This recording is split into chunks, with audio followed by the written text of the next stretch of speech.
Look at me. The Problem with Teaching Eye Contact in Autistic and Neurodivergent Individuals by Julie Dyke. Hello, I'm Miss Marcie Monday. I'm a high school teacher and I have a story to share to y'all. My students often question my strange eye gazes. I never look directly in their eyes. I look in other directions like downward on the ground. Why is the kid looking at us? Does she not care about us? My eye gazes aren't strange at all. This is because I'm autistic, meaning that my brain functions in a different way. A difference in how the brain works is called a neurodivergence. I have a quirky communication style, and the lack of eye contact is one of the quirks. Miss, why are you ignoring me? Just because I can't look at others in the eyes doesn't mean I'm ignoring them. Listening looks different for everybody, even neurotypicals or the normal-looking folks. This is listening. This is also listening. And this is also listening. For an autistic person, we like to keep our eyes relaxed when talking to another. It may look like we're bored or uninterested, but we're not. Yes, I'm talking to you, the reader.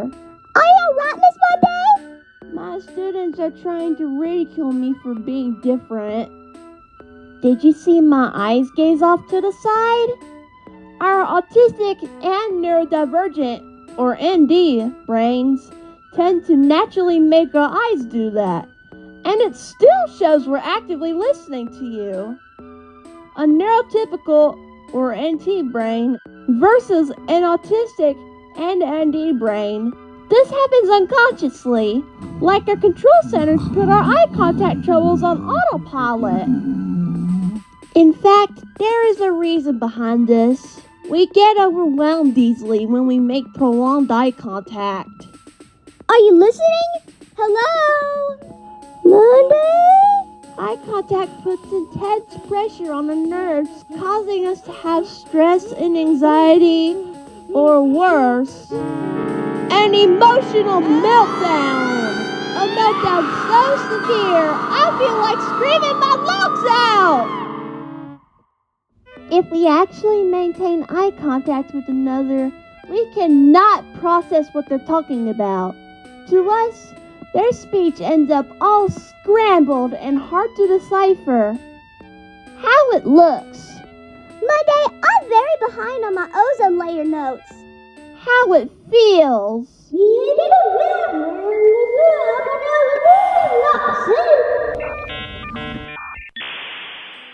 You may be asking, why do you not like looking others in the eye?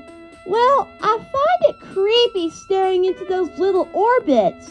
Unfortunately, us staring into others' creepy eyeballs is an anti-social norm that makes us appear alert. Am I alert here? No, I'm distracted.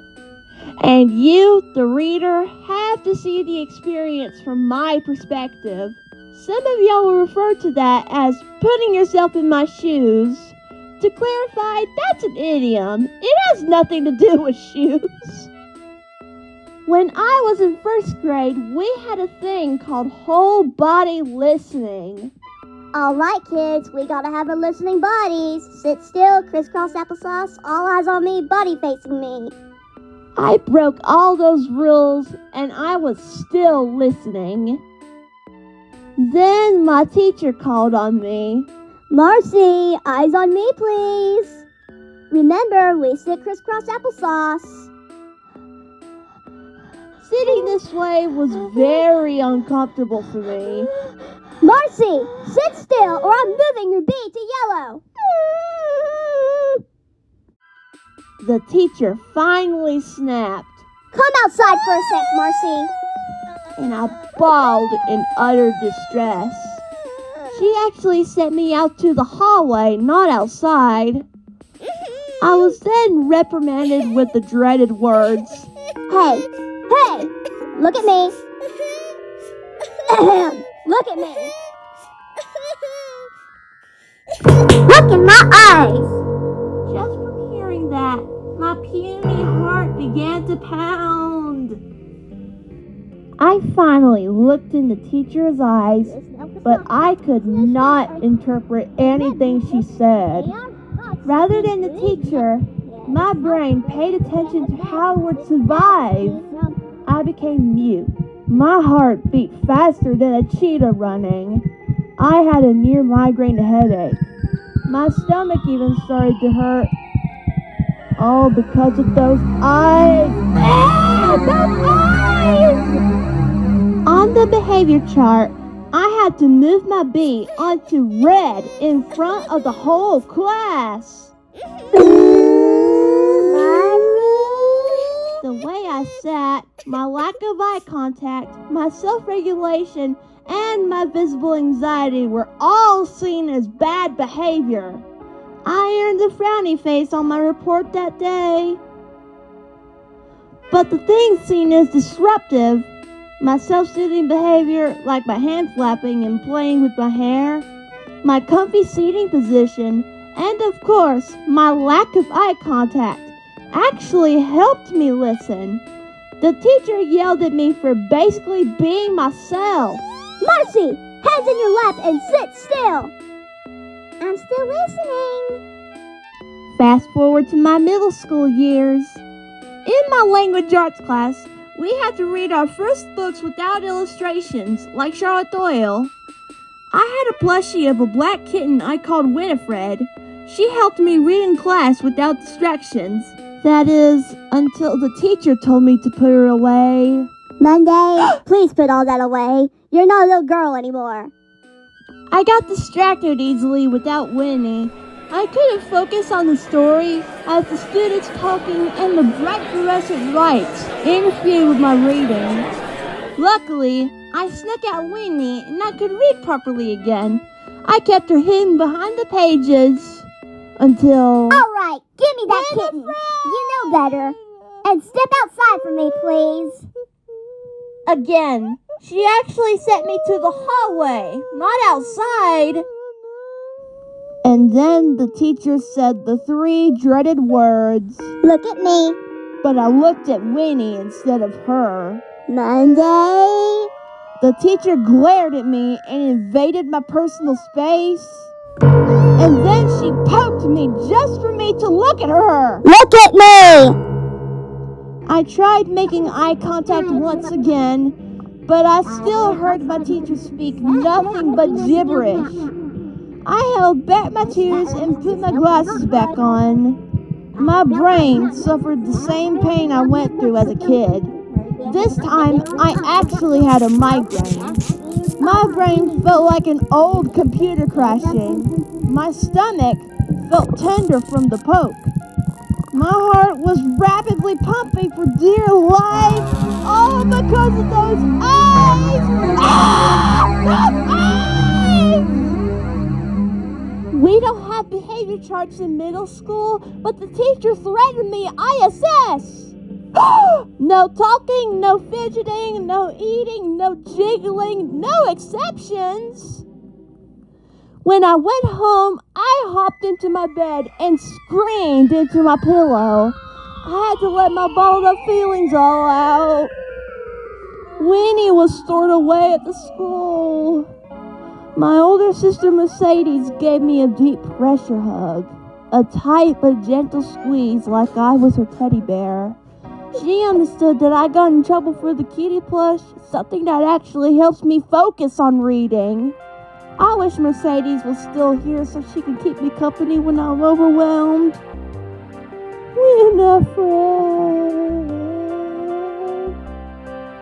In high school, my senior class sat through an assembly together. Our city's chief police officer was lecturing about job interview skills. You need to show up in what you wear to church, not some grunge looks.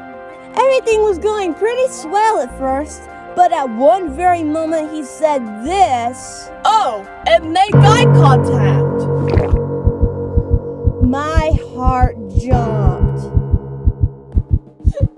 I breezed out of the auditorium in tears just from hearing that. It was just then I realized I was uncomfortable making eye contact with other people. I slumped on the bench in the hall to decompress. What are your qualifications for this position? Yes, when I had my first interview, I made eye contact with the boss. On the outside, it looked like I was listening to him, but on the inside, my brain was screaming. I was actually masking the emotions from the pressure building up, and masking is unhealthy. Come on, Miss Monday. Be yourself. Communication and education can be, So keeping your eyes still like statues on the boss's eyes and giving robotic responses is being yourself? What? After the interview, I blinked rapidly, wiggled my eyes, and let out a long I took a movement break before I went home. And as I dashed home, I immediately squeezed my younger sister, Sunny Sunday. When will all this torture stop? I need a hug! Well, I hope this torture stopped in present day. It is now present day, and I now have a niece and a nephew.